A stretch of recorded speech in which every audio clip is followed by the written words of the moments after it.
მოგესალმებით, მივესალმებით სრულიად საქართველოს და ულოცავ ახალ წელს. კი 17 მილიონით გაიზარდა თბილისის ბიუჯეტი და გახდა 2 მილიარდ 200 მილიონი ლარი, მაგრამ ეს ცვლილება გამოიწვია იმან, რომ ქართული ოცნება ვერ უმკლავდება გამოწვევებს, ვერ უმკლავდება პრობლემებს. ძირითადი ზრდა ეხება განათლების მიმართულებას, საჯარო სკოლებს. მრავალი წლის განმავლობაში ქართული ოცნების ხელისუფლებამ ვერ მოახერხა ის, რომ გაემართა განათლების სისტემა. ამაზე მეტყველებს უამრავი რამ, თუნდაც ის, რომ არაერთი მინისტრი შეიცვალა, დაიწყეს სკოლების მშენებლობა, თქვენ იცით, საჯარო სკოლების მშენებლობა და ათობით ასეთი სკოლა გაიჭედა, ასე ვთქვათ, ვერ დამთავრდა სამუშაოები. მე უამრავი ასეთი სკოლა შემიძლია ჩამოთვალო, მე-4 საჯარო სკოლა, მე-13, მე-10, მე-11, მე-14 და ასე შემდეგ უამრავი სკოლა არის და მოხდა ისე, რომ ჯერ ინფრასტრუქტურის სამინისტრომ წაიღო გარკვეული კომპეტენციები განათლების სამინისტროდან, იმიტომ რომ განათლების სამინისტრო ვერ გაუმკლავდა ამ გამოწვევას. და მე როცა თბილისის საკრებულოში საუბრობდი და კახა კალაძესაც ვეკითხებოდი ამასთან დაკავშირებით, ჩვენ ქონდა ინიციატივა ველოძლიერ საქართველოს, რომ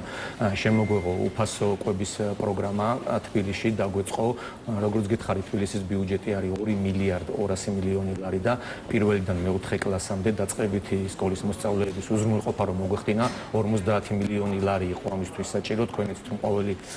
მე-4 ხავში შიმშილობს საქართველოში, არის გაუსაზრდისი სოციალური მდგომარეობა და ეს იქნებოდა მნიშვნელოვანი დახმარება ოჯახებისთვის, მაგრამ ამაზე მივიღე პასუხი სწორედ იმ არგუმენტით, რომ თბილისის მერის კომპეტენცია არ არის საჯარო სკოლების უზრუნველყოფა და ეხლა სწორედ აი რაღაცა ერთი თვის შემდეგ უკვე შემოდის თბილისის მერის კომპეტენციაში ეს ამბები, იმიტომ რომ ვერ გაუმკლავდა ვერც განათლების სამინისტრო, ვერც ინფრასტრუქტურის სამინისტრო მარტო განათლების სისტემას და უკვე სამი ინსტიტუცია ზრუნავს იმაზე, რომ თბილისში მოსწავლეებმა მიიღონ და საქართველოში ხარისხიანი განათლება, თუმცა ამ მხრივ არის ძალიან სერიოზული გამოწვევები და ეს ცვლილება, როგორც გითხარით, უკავშირდება ამას, რომ ინფრასტრუქტურული პროექტები უნდა გახორციელდეს, ეძახიან მცირე ინფრასტრუქტურულ პროექტებს, მაგრამ ალბათ კიდევ შემოვა ეს კომპეტენციები თბილისის მერიაში, იმიტომ რომ თბილისი შეძლებულია მაინც შედარებით დიდი ბიუჯეტი აქვს და ეთყობა უჭირს სახელმწიფო ბიუჯეტს ძალიან და უკვე სხვადასხვა კომპეტენციები, რომელიც სხვა ინსტიტუციებს ჰქონდა, სხვადასხვა სამინისტროებს ნელ-ნელა აწვება ყველას ერთად, რადგან ცალკეული სამინისტროები უწყებები ვეღარ უმკლავდებიან იმ გამოწვევებს, რომელიც დგას საქართველოს და თბილისის მოსახლეობის წინაშე. დიახ, და ბავშვების შემშილობა ახსენეთ და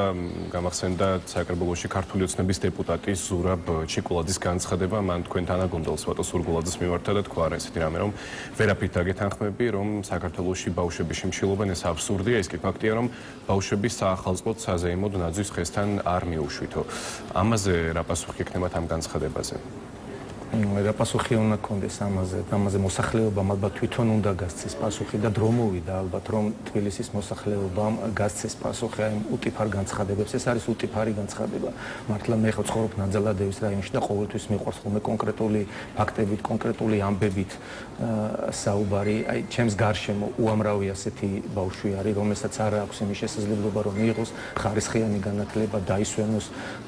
წავიდეს რაღაც თქვათ ბაკურიანში ან ნებისმიერ სხვა კურორტზე და ამ წლების განმავლობაში ვხედავ აი ამ ბავშვების ძალიან მძიმე მდგომარეობას. ბუნებრივია ჩვენ როგორც შეგვიძლია ადამიანები ერთმანეთს ვეხმარებით, მაგრამ აქ ადამიანების ინდივიდუალურ ძალისხმევაზე არ უნდა იყოს ეს დამოკიდებული, არც ნიკა ჩერქეზიშვილზე, არც ნებისმიერ სხვა მათგანზე, იმიტომ რომ ეს არის ძალიან ინტიმური საკითხი, შეიძლება არც უნდადეს იმ ოჯახს რომ მიხვიდე და დაეხმარო, იმიტომ რომ ყველას თავისი ღირსება, ყველას თავისი თავმოყარეობაა და არავისი შეიძლება უფლებაც არ იყოს რომ მიხვიდე და ესე უაპელაციოდ ადამიანებს დაეხმარო. ბუნებრივია თუ ამის მზაობა იქნება, მიხვალ და ადამიანურად ხარში დაუდგები, მაგრამ ეს უნდა იყოს სახელმწიფოებრივი პოლიტიკა, ეროვნული პოლიტიკა და ადამიანებს უნდა ეხმარებოდეს სახელმწიფო. როგორც თქვით, ეხლა ჩვენ დავიწყეთ საუბარი განათლების მიმართულებით და როგორ შეიძლება საერთოდ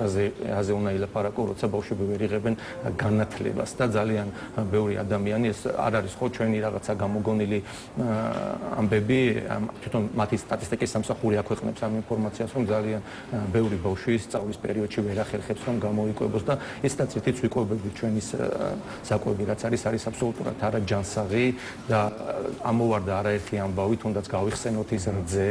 აღარ გამოვიყენებ იმ ტერმინს, იმიტომ რომ მე თვითონაც შეურაცხყოფილად გრძნობ თავს და რითი იკვებებოდნენ ბავშვები და რა საკვებს ვიღებდით და გაზრდილი ფასები თვითონ დაიწყეს. ეხლა თითქოს ეხლა აღმოაჩინეს ხელისუფლებაში ყოფნის 13 წლის შემდეგ, რომ აბსოლუტურად არაადეკვატური ფასები არის საქართველოში და ეხლა კომისიები შექმნეს და რეალურად ეს ხდება იმიტომ რომ მთავარი გამოწვეული მიზეზი არის საქართველოს არის ექსპორტიული ქვეყანა, ვერაფერი ვერ გაგვაქვს გარეთ და პირიქით ყველაფერი შემოდის ჩვენთან და აი ამის გამო არის ეს ფასები გაზრდილი და უამრავი პრობლემა, ამიტომ ჯობია რომ ამ პოპულისტურ განცხადებებს და უტიფარ განცხადებებს რეალურად გავიდნენ ხალხში, ხალხს ესაუბრონ და ნახავენ რომ უამრავი გამოწვევაა და ყველაზე დიდი არგუმენტი და თქვენს კითხვაზე პასუხი არის ის რომ ფაქტობრივად მოსახლეობის მეხუთედი 700,000 მოქალაქემდე დამოკიდებული არის სოციალურ შემწეობაზე. აი ეს არგუმენტი არის მარტო საკმარისი იმისათვის ქვეყანას როგორ უჭირს, როგორ შეიძლება რომ ქვეყანაში ყოველი მეხუთე ადამიანი სოციალურ შემწეობაზე იყოს დამოკიდებული და არაერთი არის კიდევ მომლოდინე, რომელსაც უნდა რომ აი ამ სიაში მოხვდეს. და თუ კი ცენტრალური ხელისუფლება უარყოფს იმ ბრალდებას, რომელიც უკავშირდება ამ სოციალურ სიდუხჭერას და ბავშვთა შიმშილობას, აქვს თუ არა რაიმე ბერკეტი, როგორც საკრებულოს, ასევე თავის მხრივ მერიას და ზოგადად ადგილობრივ ხელისუფლებას, რომ ამ კუთხით მოაგვაროს პრობლემა და ითვალისწინებს თუ არა აი ამ პრობლემას ბიუჯეტი, როგორც თქვენ თქვით, რომ თქვენი ინიციატივა იყო სკოლებში უფასო კვება. თუ კი ეს საკითხი დადგა დღის წესრიგში და დაუშვათ მოიდომა ქართულმა ოცნებამ ამის გაკეთება, აქვს თუ არა რეალურად ეს ბერკეტი მერიას? მერიას სავარაუდოდ რაღაც გარკვეულწილად ეს ბერკეტი ექნება ბუნებრივია, იმიტომ რომ კახა კალაძე გარდა იმისა, რომ არის თბილისის მერი, ის არის მართველი პარტიის პოლიტიკური ლიდერი, მას უკავია გენერალური მდივნის პოზიცია და ბუნებრივია გარკვეული გადაწყვეტილებების მიღებაში ალბათ მონაწილეობს. უშუალოდ საკრებულო მაპატიად გამოხატვისთვის და რაღაც სანოტარო ბიუროდ არის ქცეული, არ ხდება რეალური განხილვები, რეალური მსჯელობები, წინადადებების შეთავაზება. ყოველ შემთხვევაში ოპოზიციონერი დეპუტატები ამაში ჩართულები არ ვართ, შეზღუდულები ვართ ამ მხრივ ჩვენ არა მარტო იმის ინიციატივა ქონდა რომ თქვათ საჯარო სკოლებში უფასო კვების პროგრამა შემოსულიყო, ქონდა ინიციატივა რომ გაზრდილიყო ავარიული სახლების გამაგრების ან ჩანაცვლების პროგრამა, ძალიან მწირი თანხები არის, ჯერ 7 მილიონი იყო გამოყოფილი და ამბობდნენ რომ კიდევ 7 მილიონს გამოყოფდნენ, მაგრამ რეალურად ამას გაცილებით დიდი თანხები ჭირდება, ასეულობით მილიონი ლარი ჭირდება რომ ეს პრობლემა ერთხელ და სამუდამოდ მოგვარდეს, იმიტომ რომ გარდა სოციალური თემებისა უსაფრთხოების პრობლემაც ძალიან მწვავე დგას თბილისში და ჩვენ ქონდა ინიციატივა რომ გაზრდილიყო ავარიული სახლების დაფინანსება, ქონდა ინიციატივა რომ გაზრდილიყო ცხოველთა მონიტორინგის დაფინანსება, იმიტომ სააგენტოს დაფინანსება, იმიტომ რომ ეს პრობლემაც მრავალი წლის განმავლობაში დგას თბილისში და არ არის რაღაცა ზედაპირული პრობლემა, ერთი მხრივ იტანჯებიან მიუსაფარი ცხოველები და მეორე მხრივ მოსახლეობას ექმნება ძალიან სერიოზული პრობლემები, არაერთი ადამიანი არის დაკვენილი და ეს წლების განმავლობაში გრძელდება და ამასაც არ უნდა წაუყუროთ. ქონდა ინიციატივა ასევე რომ გაზრდილიყო ის საკრალურად ქცეული ლარი და 70-იანი ეს კვების რაციონი, რომელთაც იკვებება დღეს მოსახლეობა სასადილოებში, როცა პრემიერ-მინისტრის, პარლამენტის თავმჯდომარის, მინისტრების ხელფასი გაიზარდა 12, 14, 16,000 ლარამდე ამ პირობებში, როგორ შეიძლება რომ ლარი და 70 იყოს ადამიანის გამოკვების რაღაცა ნიშნული, მაგრამ არც ერთი ჩვენი ინიციატივა არ განხორციელებულა, არ დაუჭერიათ მხარი, თუმცა ძალიან დიდ დისკომფორტს უქმნით ეს ყველაფერი, ეს მხილება, როცა ჩვენ გამოვდივართ საკრებულოს თემებზე და ამაზე ვსაუბრობთ, ორკესტრირებულად ერთიანად გვიტევენ და გვებრძვიან, რომ ეს ხმაც კი აწუხებთ, როცა ვიღაც ამაზე საუბრობს და ბუნებრივია, ხალხი არ ცხოვრობს არჩევნებით, ჩვენ ყველამ უნდა გავითავისოთ, რომ ხალხი არ ცხოვრობს არჩევნებით, ხალხი ცხოვრობს საკუთარი პრობლემებით, ამიტომ პოლიტიკოსების ვალი უპირველეს ყოვლისა არის ის, რომ მივიდნენ ადამიანებთან ესაუბრონ და ეს პრობლემები რაღაცნაირად გააშუქონ, რეზონანსი მიცენ, ჯერ კიდევ სადამ გვაქვს ამის საშუალება, ბრძოლა უნდა გავაგრძელოთ, მაგრამ ქართული ოცნება მრავალ მხრივ ზღუდავს უკვე თავისუფალ სიტყვას დღეს აგერ არის თქვენი ერთი წელი შესულდა მზია ამაღლობელის დაპატიმრებიდან, რომელიც არის ყველაზე ნათელი გამოხატულობა ნამდვილი საქართველოსი მებრძოლის, გაუტეხელის, ღირსეულის და ვფიქრობ, რომ დღეს თითოეული მოქალაქის ვალია, რომ აი ამ მარშს, რომელიც იმართება მის მხარდასაჭერად ნადგომის გამოსახატად და იმის გამოსახატად, რომ ჩვენ ყველა ვაფასებთ მის გადადგომა ვიცრომან სისტემა სიმბოლურად გააწნა სილა და ამხილა მისი არაერთი მანკიერება, უნდა დაუჭიროთ მხარი და ეს ბრძოლა მრავალ მხრივ უნდა გაგრძელდეს, ბრძოლა უნდა გაგრძელდეს. უერთდება თუ არა ამ მარშს თქვენი პოლიტიკური ძალა? თქმა უნდა, უერთდება ნებისმიერ შემთხვევაში. ეს არ არის პარტიული ამბავი, ეს არის ეროვნული ამბავი და ნებისმიერი ადამიანი ამას უნდა შეუერთდეს, მიუხედავად თავისი პარტიული კუთვნილებისა. თუმცა ჩვენი პარტიული ღირებულებებიც აბსოლუტურად მოთხოვა ამაღლობელის ფასებებს. დიახ, ბოლოს ჩაიკითხებით და ბოლო კითხვა იქნება ამით დავამთავრებ, რას უნდა ელოდოს ოპოზიციისგან თბილისელი ამორჩეველი თქვენგან, როგორც საკრებულოს წევრისგან, ძალიან მცირედ მოგდარჩენილი და ამით დავასრულოთ.